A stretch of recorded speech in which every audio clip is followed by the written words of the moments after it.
எங்களுக்கு யார் நன்மை காண்பிப்பார்கள் என்று சொல்லுகிறவர்கள் அநேகர் இருக்கிறார்கள்.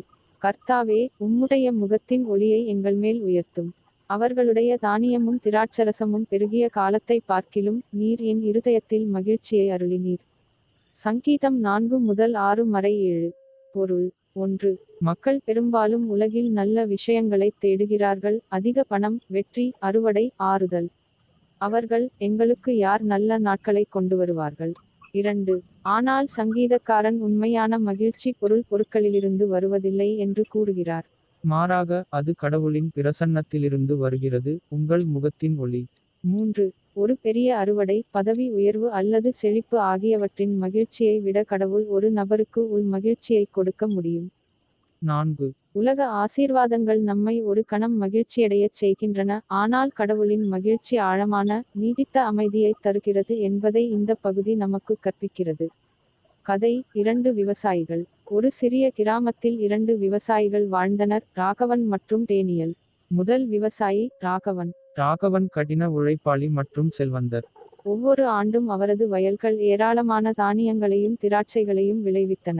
மக்கள் அவரை போற்றி இவ்வாறு கூறினர்: ராகவன் ஆசீர்வதிக்கப்பட்டவர். அவருக்கு எல்லாம் இருக்கிறது, அவரை விட வேறு யார் மகிழ்ச்சியாக இருக்கிறார்கள்.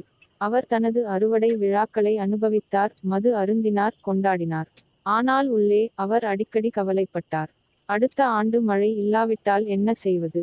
பூச்சிகள் என் பயிர்களை அழித்துவிட்டால் என்ன செய்வது? திருடர்கள் என் தானியத்தை திருடினால் என்ன செய்வது?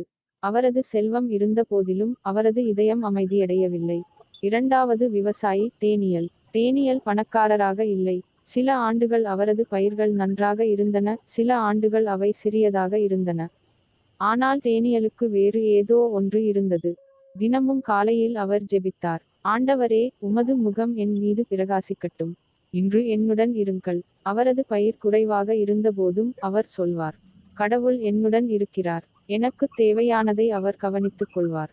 மற்றவர்கள் கவனிக்கக்கூடிய ஆழ்ந்த அமைதியை டேனியலுக்கு கொண்டிருந்தார். அவர் எளிதில் சிரித்தார், தன்னிடம் இருந்த சிறியதை பகிர்ந்து கொண்டார், இரவில் நிம்மதியாக தூங்கினார். ஒரு கடினமான ஆண்டு. ஒரு வருடம், திடீர் புயல் முழு கிராமத்தின் பயிர்களையும் அழித்தது.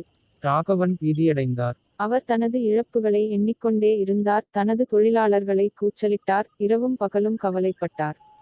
ஆனால் டேனியல் அமைதியாகச் சொன்னார்: கடவுள் இன்னும் நம்முடன் இருக்கிறார். அவர் தனது காலத்தில் நமக்கு நன்மையை காண்பிப்பார்.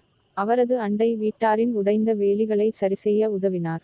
பயந்த குடும்பங்களுடன் அவர் பிரார்த்தனை செய்தார். இழப்பிலும் கூட டேனியலின் இதயம் ஒரு விசித்திரமான மகிழ்ச்சியால் நிறைந்தது.